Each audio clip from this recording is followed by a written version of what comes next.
31 dekabr Dünya Azərbaycanlılarının Həmrəylik günüdür. 31 dekabr Dünya Azərbaycanlılarının Həmrəylik günü 1991-ci il 16 dekabr tarixində Ulu Öndər Heydər Əliyev tərəfindən rəsmən təsis olunub.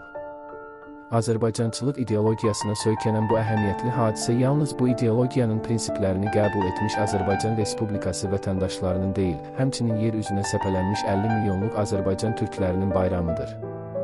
Tarixdə öz sözünü demiş, yenidən parlayan Türk dünyasının ayrılmaz və aparıcı toplumlarından biri sayılan dünya Azərbaycanlıları yeni ilin başlanğıcındadır. Yola salınan 2025-ci il Türk dünyası üçün əlamətdar zəngin hadisələrlə yadda qalacaq.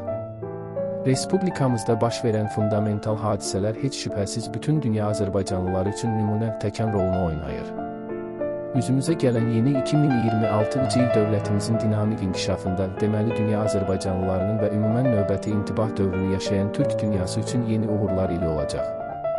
31 dekabr Dünya Azərbaycanlılarının Həmrəylik günü və yeni il münasibətilə 10 milyonluq Azərbaycan xalqının timsalında dünya Azərbaycanlılarını, eləcə də bütün Türk dünyasını təbrik edirəm. Azərbaycanın milli qəhrəmanı İbad Hüseynli.